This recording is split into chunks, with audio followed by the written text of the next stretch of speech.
Monsieur, dames, bonsoir et bienvenue à cette grande édition de la télévision Labari.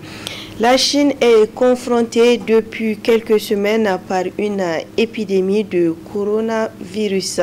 Une situation qui inquiète à plus d'un titre les étudiants nigériens vivant dans les localités affectés par le virus. Les étudiants sont confrontés à un problème de vivre. Le reportage avec Ismaël Moumouni. Près de 33 provinces chinoises sont affectées par cette épidémie de coronavirus. Des localités dans lesquelles se trouvent de nombreux Nigériens, dont en l'occurrence des étudiants. Malgré que l'État et les universités font de leur mieux pour les mettre à l'abri du virus, les étudiants nigériens souffrent énormément, comme en atteste le secrétaire général de l'association des étudiants nigériens vivant à Gonjo. Parce qu'aujourd'hui, dans chaque université, on a pris des mesures, le gouvernement a pris des mesures que les étudiants ne vont pas sortir sans être contrôlés, les étudiants ne vont pas rentrer sans être contrôlés. Et le fait de sortir encore devient un problème parce qu'aujourd'hui, pour un étudiant, même si on le laisse de sortir quand il sort, la ville est vraiment calme et très calme. D'ailleurs, les boutiques sont fermées, il n'y a plus rien à acheter, notamment dans la ville de Wuhan, qui est l'épicentre de la maladie. Aujourd'hui, les étudiants qui sont là-bas, on est toujours en contact avec eux et vraiment, ils essaient de garder leur morale, mais c'est très difficile parce que il y a des étudiants qui n'ont pas assez de provisions de leur chambre et avec les mesures qui ont été prises par le gouvernement chinois pour limiter la propagation de la maladie, il n'y a que des supermarchés qui sont ouverts, dont les produits deviennent de plus en plus chers. Ville et campus universitaires déserts. Les étudiants sont cloîtrés dans leur chambre par peur d'être infectés. Les étudiants qui sont là-bas, pour le moment, nous sommes toujours en contact avec eux. Ils sont en bonne santé. Ils essaient de garder le moral, comme je l'avais dit, mais ils vivent une situation très difficile qui nécessite un appui du gouvernement.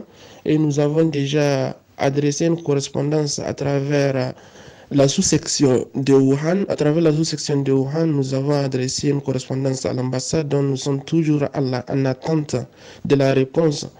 Et jusqu'à présent, le gouvernement nigérien n'a pas encore répondu. Nous espérons qu'il va répondre dans le délai le plus court, vu que la situation devient de plus en plus difficile et compliquée par les étudiants. Et surtout que, comme je vous l'avais déjà dit, les provisions des étudiants sont à leur terme. Beaucoup des étudiants ont commencé à souffrir parce que la ville est vraiment calme. Les boutiques sont fermées, il n'y a plus rien à acheter au dehors. Quand tu sors, il n'y a que les supermarchés. Et pour certains, même aller au supermarché est devenu un problème parce que avec certaines mesures, la personne préfère rester dans sa chambre que de sortir. À l'image des autres nations, les autorités nigériennes doivent prendre en compte les préoccupations de ces étudiants qui demandent tout simplement d'être ravitaillés en vivres en attendant la fin de cette épidémie.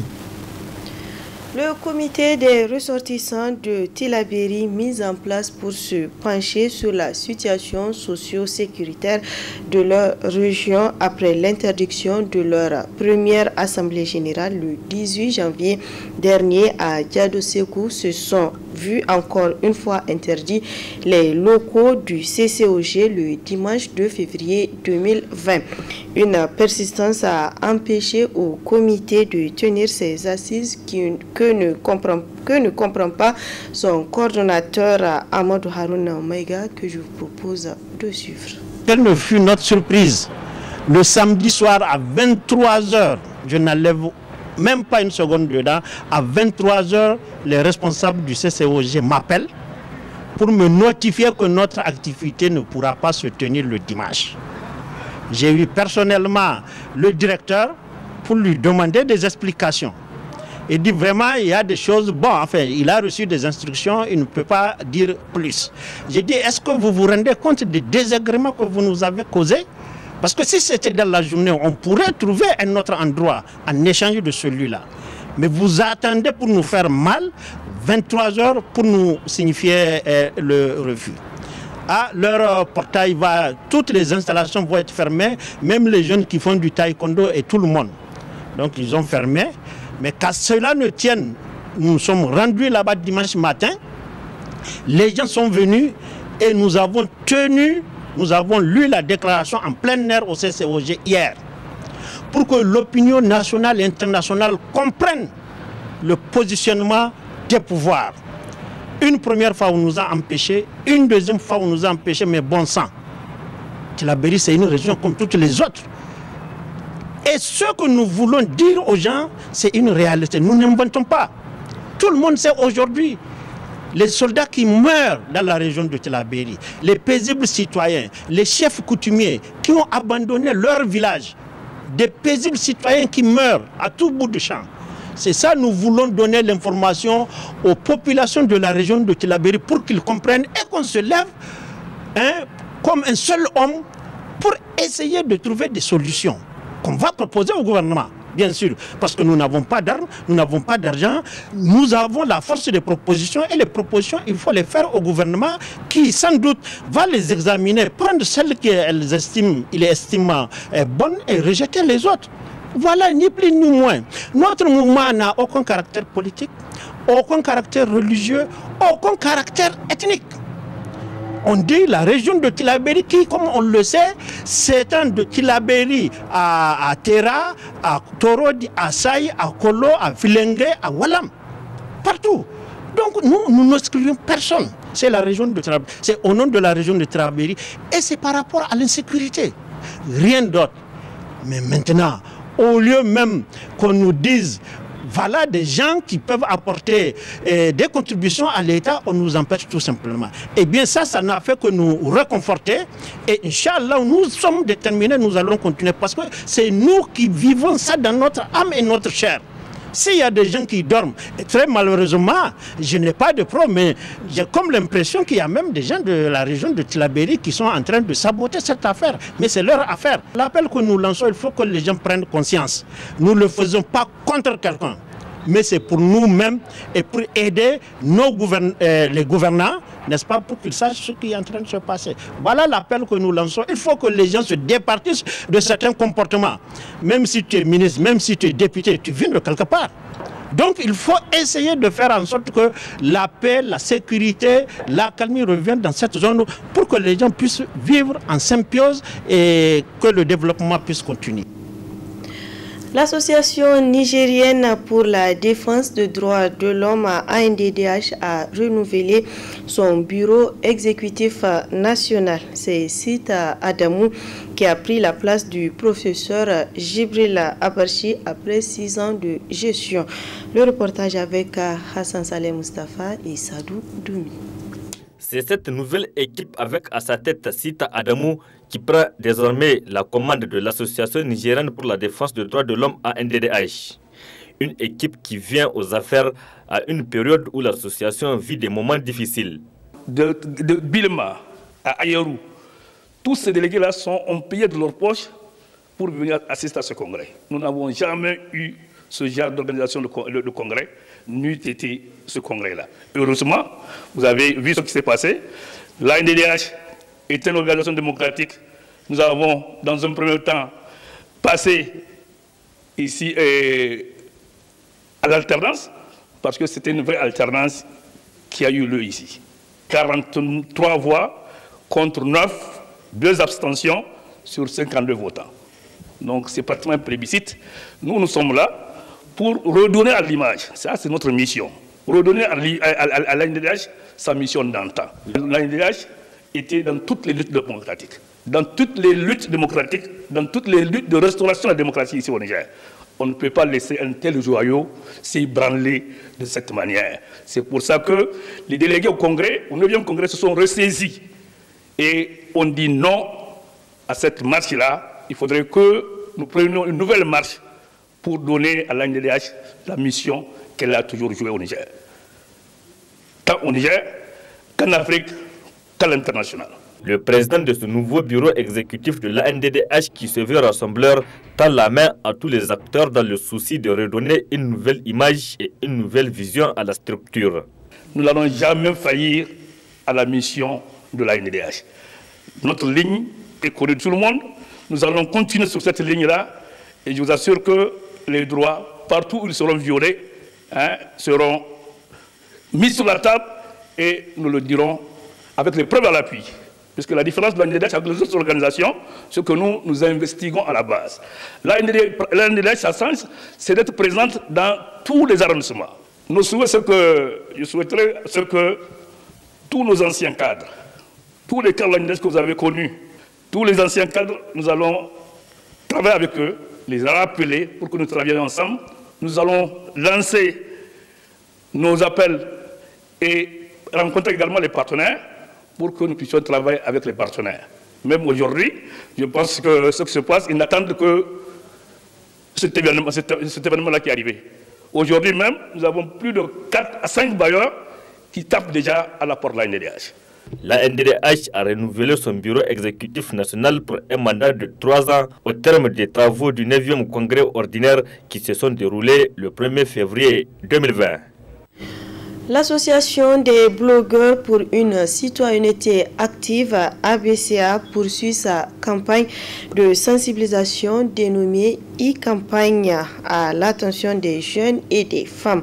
À Maradi, la conférence débat animée à cet effet le 1er février 2020 a porté sur la primauté du droit, promouvoir l'éducation civique et citoyenne dans l'optique de faire émerger des nouveaux leaders, femmes et jeunes sensibles aux besoins collectifs. Le résumé avec Adam Soumana. La jeunesse féminine et masculine du Kassina et du Gobir était à l'honneur à l'occasion de cette rencontre du donner et du recevoir sous l'égide de l'Association des blogueurs pour une citoyenneté active en collaboration avec le Fonds canadien des initiatives locales. Une rencontre avec cette frange importante de la population qui vise à mieux l'outiller sur la primauté du droit. Ce thème n'est pas fortuit si on tient compte des problèmes qui émergent chaque jour dans notre société. Un contexte national empreint de scandales relatifs à de la malversation, au détournement de deniers publics et à la corruption. Il est en effet primordial pour l'association des blogueurs pour une citoyenneté active d'apporter son concours à la modélisation d'une société basée sur la primauté du droit et le respect de certaines valeurs qui sont inscrites dans notre Constitution. Donc le respect des principes et des valeurs interpelle tous les citoyens nigériens, aussi bien ceux qui gèrent les biens publics que les citoyens lambda. La primauté du droit permet aux personnes et aux institutions de réaliser leurs rêves et d'atteindre leurs aspirations individuellement et collectivement. Car le développement économique à la base ne peut se produire que dans les sociétés où la primauté du droit existe. Aussi, les économies solidaires et les démocraties dépendent en effet de l'existence de lois claires qui régissent les sociétés et le commerce, et d'une magistrature forte et indépendante pour appliquer de façon impartiale les lois et les contrats, de façon à ce que les citoyens, les institutions et les investisseurs étrangers puissent risquer des capitaux en étant confiants que le risque est protégé des influences arbitraires. Quant aux conférenciers, ils ont entretenu l'assistance sur les voies et moyens permettant de promouvoir l'éducation civique et citoyenne pour une émergence de nouveaux leaders femmes et jeunes sensibles aux besoins collectifs. La notion de leader correspond à cette question-là de la personne qui prend la tête d'une organisation en vue de la tête d'un autre.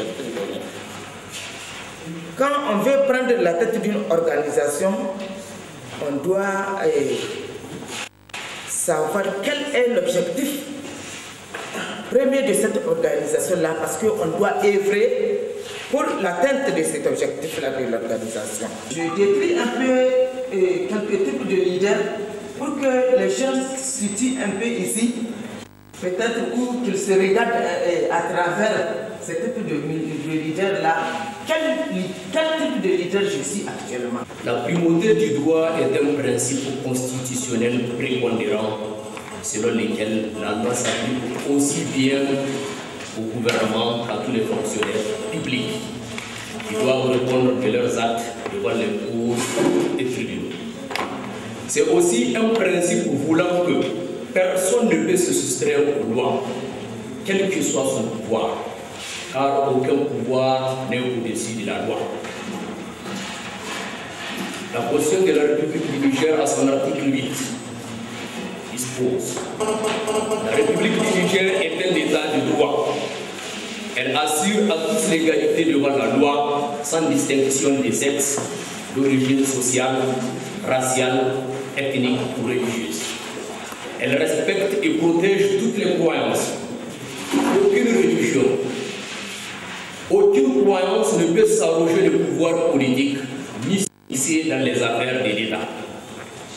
Toute propagande particulariste de caractère régionaliste, racial ou ethnique, toute manifestation de discrimination raciale, sociale, sexiste, ethnique, politique ou religieuse sont punies par la loi. S'en est suivi un débat riche et fructueux avec l'assistance ayant permis aux uns et aux autres de mieux cerner le thème objet de cette rencontre. Une rencontre dont la finalité est de faire de la jeunesse nigérienne des citoyens pouvant apporter leur contribution à l'édifice de la nation. De leur installation en 2011 à nos jours, les autorités de la 7e République ont réalisé plusieurs infrastructures de Niamey, la capitale. Des réalisations saluées à leur juste valeur par les citoyens. Reportage à Nafis Zakou, Aboubakar Souley. Elles sont nombreuses les réalisations faites par le président de la République de 2011 à 2019. Des réalisations palpables ici à Niamey et dans les différentes régions. Des centaines de milliards de francs CFA ont été injectés dans ces infrastructures que certains citoyens pensent qu'elles ne sont pas des priorités dans un pays comme le Niger. Dans un pays comme le nôtre, le Niger, un pays qui est sous-développé, notre priorité n'est pas l'infrastructure. Un pays qui n'a même pas dépassé l'autosuffisance alimentaire. D'abord, on doit gérer cette question d'autosuffisance alimentaire avant de songer aux infrastructures et autres. Et tout, moi, je pense qu'à mon humble avis, le président doit prioriser les secteurs agricoles. Réalisation faite par le président de la République ou bien dire le gouvernement de la 7e République en général. Moi, j'espère qu'ils ont eu à faire de leur mieux parce qu'au nom du principe de la continuité de l'État, chaque réalisation faite reste et demeure un bien nigérien. Mais c'est-à-dire après avoir salué leurs efforts, moi je trouve que beaucoup reste à faire. Je pense que le domaine éducatif mérite d'être, surtout l'enseignement supérieur. Aujourd'hui, le retard est énorme à l'université Abdoumouni de Niamey. Et si on dit que les enseignants-chercheurs sont déjà en grève, pour les pays qui se respectent, les superpuissances qui ont la notion du temps, une heure de temps de grève, c'est une perte pour l'économie nationale et pour même la politique nationale du pays. Par contre, d'autres concitoyens estiment que les réalisations du président de la République ont beaucoup contribué à l'embellissement de nos villes. Eh bien, par rapport aux réalisations du président de la République, vous savez, nous Nigériens, en parti pris ou bien généralement, on ne voit pas très tôt l'exploit d'un chef d'État tout de suite. Parfois, il faut, on a vu par rapport à la gestion du président Tanja, c'est après qu'il ait quitté le pouvoir qu'on a senti qu'il a fait de bonnes réalisations, de bonnes œuvres, qu'il a accompli beaucoup de choses. Aujourd'hui, avec le président de la République, nous, quand même, moi je fais partie des citoyens qui pensent qu'il fait de bons exploits, surtout quant à la constitution ou à la réalisation de voiries. Quand vous prenez par exemple aujourd'hui Niamey, il faut voir Niamey. Niamey est devenue une des belles capitales de l'Afrique. Et nous, on est vraiment satisfaits de ce travail du président de la République. Et nous souhaitons quand même qu'il continue dans cette logique. Une réalisation est toujours une bonne chose dans un pays. En tout cas, moi, je pense que c'est une très bonne chose. Si ça pouvait continuer, c'est encore mieux. Peut-être en tant que citoyen, là aussi, je n'ai aucune preuve, c'est ce qui s'est dit.